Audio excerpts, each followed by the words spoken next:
మంచి పని చేసావమ్మా. ఇందాకటి వరకు నాకు కొంచెం భయం ఉండేది, ఇప్పుడు పోయింది. అవునమ్మా, ఇటువంటి వాటి జోలికి దుష్టశక్తి రాలేదు. వీటిలో దైవశక్తి నిండి ఉంటుంది. దుష్టశక్తిని నిలవరిస్తుంది, దాంతో పోరాడుతుంది. వసీకరకు పెద్ద గండం ఎదురైంది. ముక్కు పుడుకును దొంగలించడం ఇక తన వల్ల కాదు.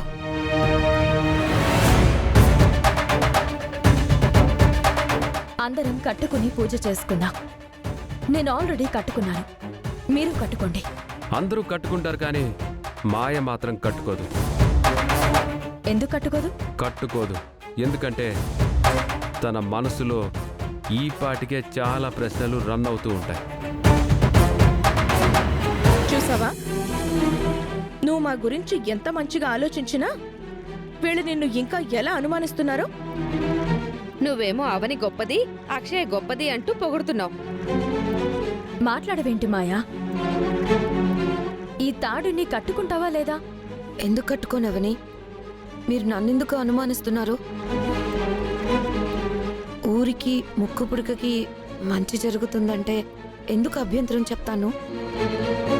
శ్రీకర్ నా విషయంలో అనవసరంగా నెగటివ్గా ఆలోచిస్తున్నాడు. నేను సంతోషంగా కట్టించుకుంటాను. నేనైతే కట్టించుకోను, ఎందుకంటే నాకు ఇలాంటి వాటి మీద నమ్మకం లేదు. నేను కూడా కట్టించుకోను, నాకు నమ్మకం లేదు. కట్టించుకోకపోతే మీ ఇద్దరిని చెట్టు కట్టించి కోడాలతో కొట్టించాల్సి వస్తుంది. ఏంటి నాన్న ఆ మాటలు? కూతుర్ని కోడల్ని అలా ఎవరైనా అంటారా? ఇటువంటి కార్యం దగ్గర మీలా ఎవరన్నా మాట్లాడతారా? మీరు కట్టించుకోకపోతే చెప్పిందే చేయిస్తాను. అమ్మా, మీ కుటుంబం ఊరికే మార్గదర్శకం. మీరిలా మాట్లాడితే ఎలా అమ్మా? ప్రస్తుతం ఊరి పరిస్థితి ఎలా ఉందో మీకు తెలుసు. మీరిలా అడ్డంగా వాదిస్తున్నారేంటమ్మా? ఒకవేళ మీకేమైనా... ఏంటే సగం చెప్పి ఆగిపోయావు? ఏమనాలనుకుంటున్నావో అను. నేను ఈ మాట అనకూడదు కానీ అనక తప్పడం లేదు. మీకేమైనా ముక్కు పుడకలో దొంగలించే ఉద్దేశం ఉందా? ఎంత మాట అన్నావే, నీ చెంప పగలగొట్టాలి.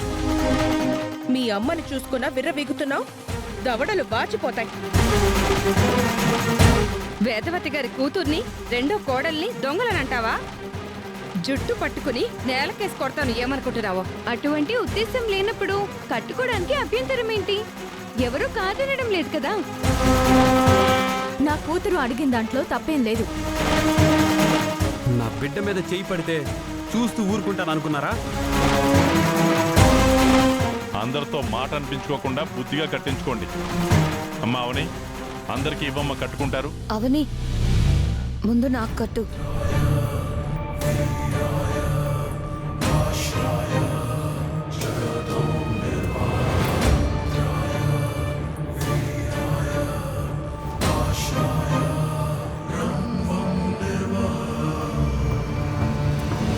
నీ మీద ఎవరికి అనుమానం రాకుండా నటిస్తున్నావు.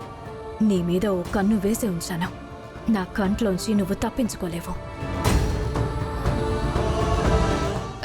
నాకు కొన్ని తాళ్ళివ్వు, నేను కూడా కొంతమందికి కడతాను.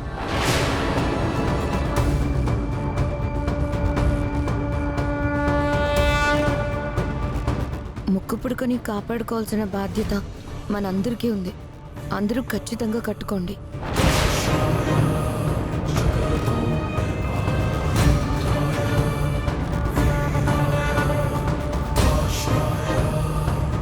ఎవరో ఒకరికి లూజ్గా కట్టాలి. కాసేపటి కూడి పడిపోతుంది. అప్పుడు వసీకర వారిలోకి ప్రవేశించే వీలుంటుంది. పంతులకి కడతా, ఎవ్వరికీ అనుమానం రాదు. పంతులు గారు, నీకు కూడా కడతాను.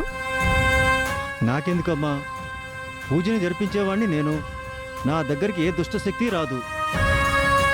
అలా అనకండి పూజారి గారు. ఆ దుష్టశక్తి ఏ చిన్న అవకాశం కూడా తీసుకోకూడదు. సరేనమ్మా, నువ్వు కట్టమ్మా.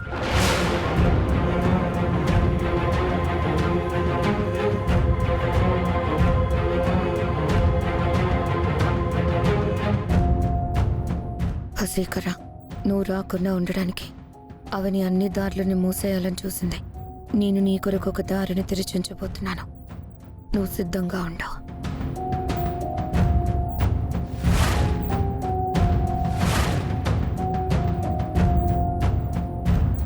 ఎవరో ఒకరిలోకి పరకాయ ప్రవేశం చెయ్యాలనుకున్నాను. అవని అందరికీ రక్షతాళ్ళు కట్టేసింది. మాయ కూడా అక్కడే ఉంది కాబట్టి మాయ కూడా కట్టేసుంటుంది. ఇప్పుడు నేను మాయతో సహా ఎవ్వరిలోకి ప్రవేశించలేను. మరి ముక్కు పుడుకును సొంతం చేసుకోవడం ఎలా?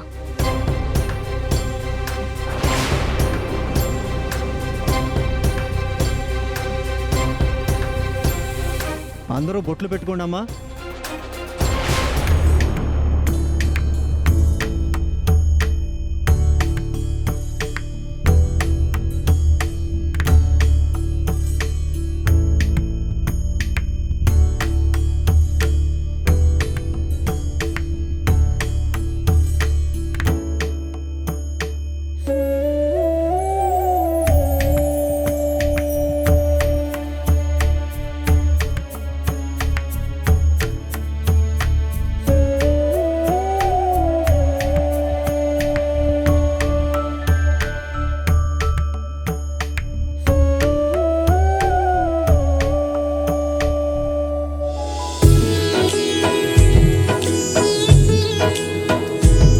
అమ్మా, అందరూ నవధాన్యాలు తీసుకోండి.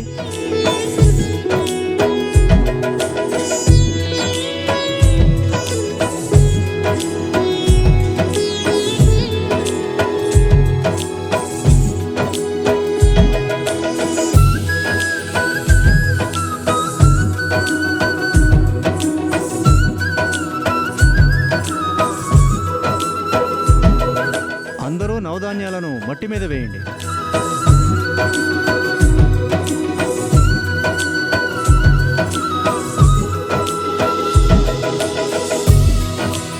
పూజ జరిగిపోతుంది.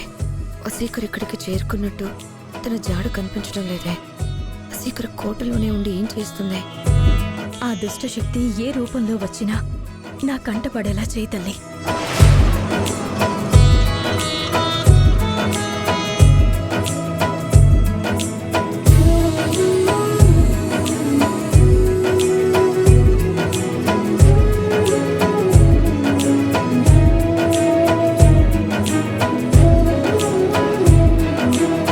కుటుంబ సభ్యులు వచ్చి అమ్మవారి మీద కుంకుమ వేయండి.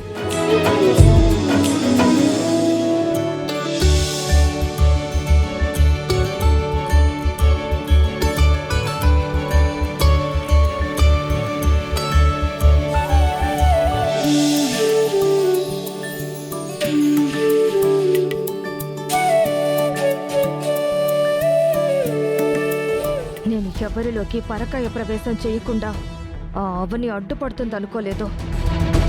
ముక్కు పుడకను దక్కించుకోవడం ఎలా?